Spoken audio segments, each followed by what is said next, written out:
Assalamualaikum warahmatullahi wabarakatuh. Halo teman-teman, selamat datang di channel Kisaran Aquaculture. Pada episode kali ini, saya ingin berbagi kepada teman-teman bagaimana cara mengkarantina ikan yang baik sebelum kita menebar benih ikan ke bak kolam bioflok kita. Nah teman-teman, proses karantina ini merupakan salah satu syarat sebelum kita melakukan penebaran benih.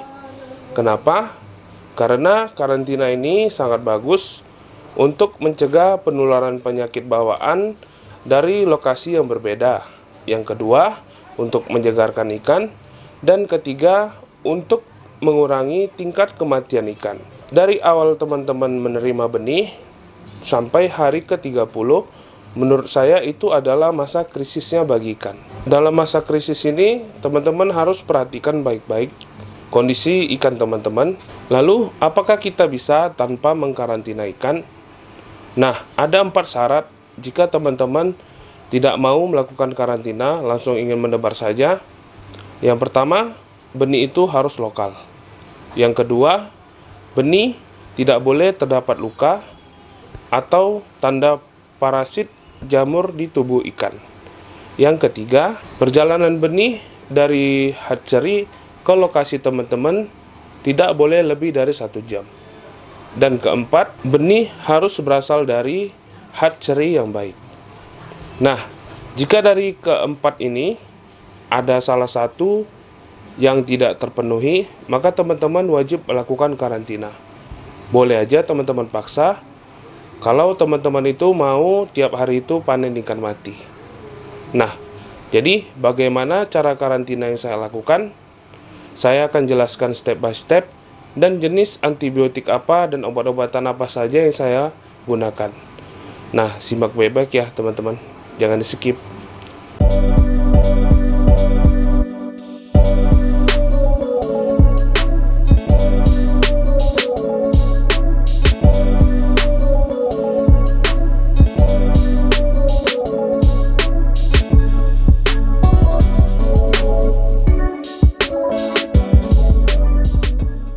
Pada hari pertama ini, teman-teman siapkan dulu bak untuk proses karantina.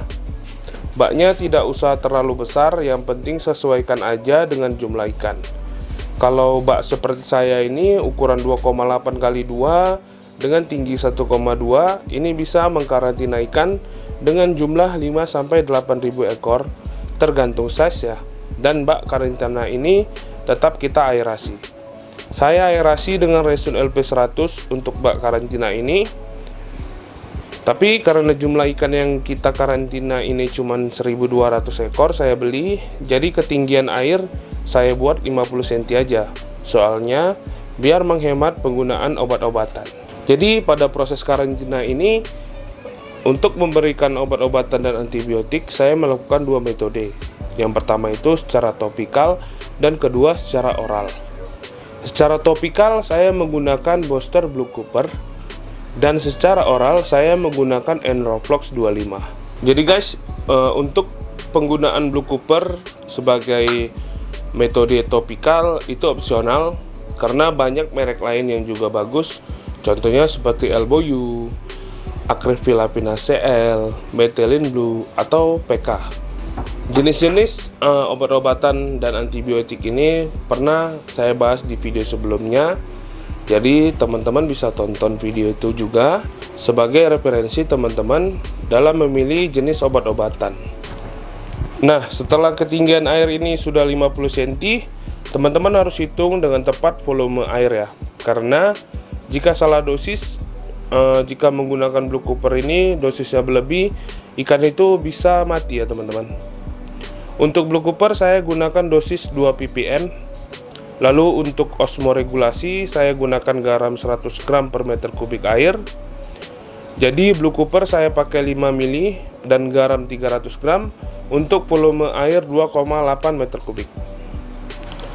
Teman-teman tinggal tebar aja. Kalau bisa ini ditebar dulu sebelum ikan masuk. Ketika ikan datang, sebelum dimasukkan ke bak karantina, teman-teman aklimatisasi dulu ya, kira-kira 5-10 menit sampai packingan berembun. Lalu setelah aklimatisasi selesai, teman-teman usahakan air yang ada di dalam packingan ini nggak ikut masuk ke dalam bak. Jadi teman-teman harus buang dulu airnya. Lalu puasakan ikan selama 24 jam. Pada hari kedua, teman-teman mulai pemberian antibiotik secara oral. Ini menggunakan Enrofloxacin 25 dan saya campurkan juga vitamin. Pemberian antibiotik ini melalui pakan ya. Ini kita kasih 1 kali aja sehari. Kira-kira kasih 1% dari total biomas ya untuk jumlah pakannya. Jadi untuk 1200 ekor ini saya gunakan pakan 500 gram aja. Enroflox saya kasih 3 gram dan vitamin saya kasih 4 gram. Lalu campurkan dengan air hangat 200 ml. Dan teman-teman bibis ke pakan, lalu tutup dan biarkan 1-2 jam agar antibiotik dan vitamin meresap ke pakan. Lalu teman-teman tinggal berikan aja ke ikan. Ini bisa dikasih 1-2 kali sehari ya. Tapi harus tetap diingat, jumlah pakan itu 1% aja ya dari biomas. Nah, untuk selanjutnya teman-teman, jika sudah teman-teman berikan Enrofloxacin pada hari kedua, untuk hari ketiga dan hari keempat itu teman-teman tetap berikan Enrofloxacin di dalam campuran pakan. Tapi ini perlu diingat teman-teman ya, jumlah pakannya itu jangan terlalu banyak. Karena takutnya ini bisa mengganggu kualitas air, malah membuat ikan jadi semakin buruk kondisinya. Jadi pada hari kelima itu teman-teman lakukan pengurasan total, pengurasan jumlah air total. Teman-teman di situ lihat secara visual apakah ada ikan yang terkena jamur, atau ada yang terkena parasit, atau masih ada lukanya yang terlalu parah. Nah, jika masih luka aja itu nggak apa-apa, tapi kalau ada tanda jamur itu teman-teman harus lakukan pengulangan pemberian Blue Cooper kembali dengan dosis yang sama sebelumnya. Dan teman-teman lakukan pemberian Enrofloxacin terus sampai hari ketiga. Teman-teman kuras lagi, cek lagi. Kalau ternyata sudah sembuh, ya teman-teman tinggal isi lagi airnya, lalu beri lagi Enrofloxacinnya kira-kira 2 hari. Dan teman-teman dalam sepanjang karantina ini teman-teman lihat ya, apakah ikan ada mati atau tidak. Nah, jadi ketika benar-benar tidak ada kematian ikan, di situ artinya benih itu siap ditebar. Jadi untuk benih yang saya karantina ini, itu pada hari keempat aja itu tidak ada kematian sama sekali. Jadi pada hari kelima itu saya kuras total. Lalu saya lihat jamur itu ada beberapa yang kena jamur, tapi jamur itu kayak sudah copot ya. Dan juga untuk ikan yang luka itu ada yang lukanya parah, ada yang tidak terlalu parah ya. Jika teman-teman jumpa ikan yang lukanya ini tidak terlalu parah, itu biarkan saja. Tapi jika dia punya luka yang parah atau dia ada yang tanda-tanda jamur, nah ini teman-teman jangan tebar ya. Teman-teman pisahkan aja.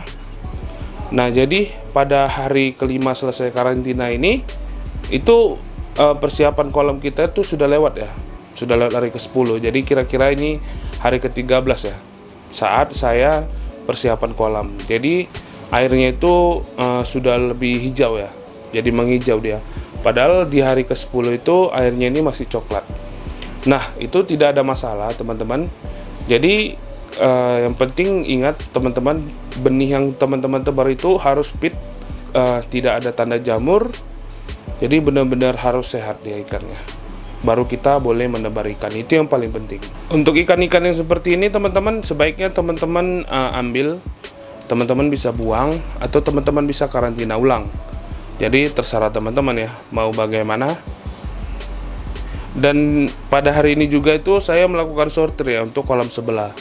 Jadi karena ini ukurannya itu sudah ada yang lebih besar ya, ada yang 1,3 kg, ada yang 1,4 kg.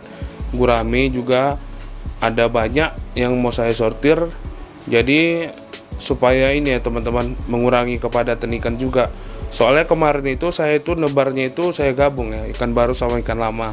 Jadinya pada hari ini sekalian aja kita kerja, kita beresi semuanya. Jadi untuk ikan-ikan yang saya panen ini ya kita ambil ukurannya, kita sortir. Dan ikan yang itu nggak bisa langsung kita masukkan bioflok ya teman-teman, itu saya karantina ulang. Dan rencananya juga saya besarkan juga di bak karantina aja. Nah teman-teman, jadi seperti itu cara karantina ikan.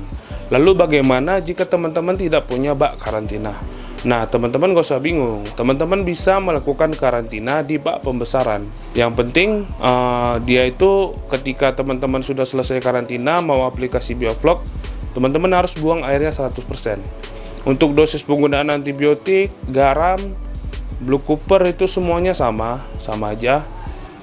Tapi yang penting itu tadi, buang airnya 100% ketika teman-teman ingin aplikasi Bioflok. Lalu setelah selesai pembuangan air, teman-teman isi lagi dengan ketinggian yang sesuai dengan lingkungan teman-teman ya, teman-teman sesuaikan aja. Lalu teman-teman aplikasi garam, teman-teman aplikasi kapur, lalu teman-teman aerasi 24 jam. Nah, ikannya itu di situ puasakan dulu. Lalu hari esoknya teman-teman kasih makan seperti biasa sampai hari ketiga. Lalu nanti di hari keempat paginya teman-teman aplikasi gula dan probiotik sesuai dengan jumlah pakan yang telah habis selama 3 hari itu. Nah, jadi ini metodenya kalau dibilang orang itu banyak namanya metode 2 ya. Saya juga kurang paham. Jadi kalau metode 1, metode 2 itu karena saya dapatnya dari jurnal ya, teman-teman. Kalau teman-teman dapatnya dari aplikasi Gonila ya, saya nggak pernah baca, jujur aja, dan saya juga nggak pernah download. Tapi saya juga pernah nonton channelnya Pak Adi Sucipto. Ya kita nggak mau perbandingan gitu. Jadi ini cara saya sendiri ya. Saya improvisasi dengan lingkungan saya sendiri. Oke teman-teman, jadi itulah cara karantina ikan yang baik dan benar menurut prosedur yang saya lakukan. Jadi teman-teman harus perhatikan benar-benar kesehatan ikan sebelum masuk ke dalam bak pembesaran kita. Di next episode saya itu akan berbagi kepada teman-teman bagaimana cara memilih benih yang baik dan berkualitas. Jadi insya Allah dalam beberapa hari ke depan kita akan upload. Jadi kita sharing-sharing. Jadi buat teman-teman jika ada pertanyaan, jangan lupa tanya aja di kolom komentar. Dan jika video ini bermanfaat, jangan lupa di like. Dan untuk yang baru gabung, mohon dukungannya. Jangan lupa di subscribe channel Kisaran Aquaculture. Oke teman-teman, assalamualaikum warahmatullahi wabarakatuh.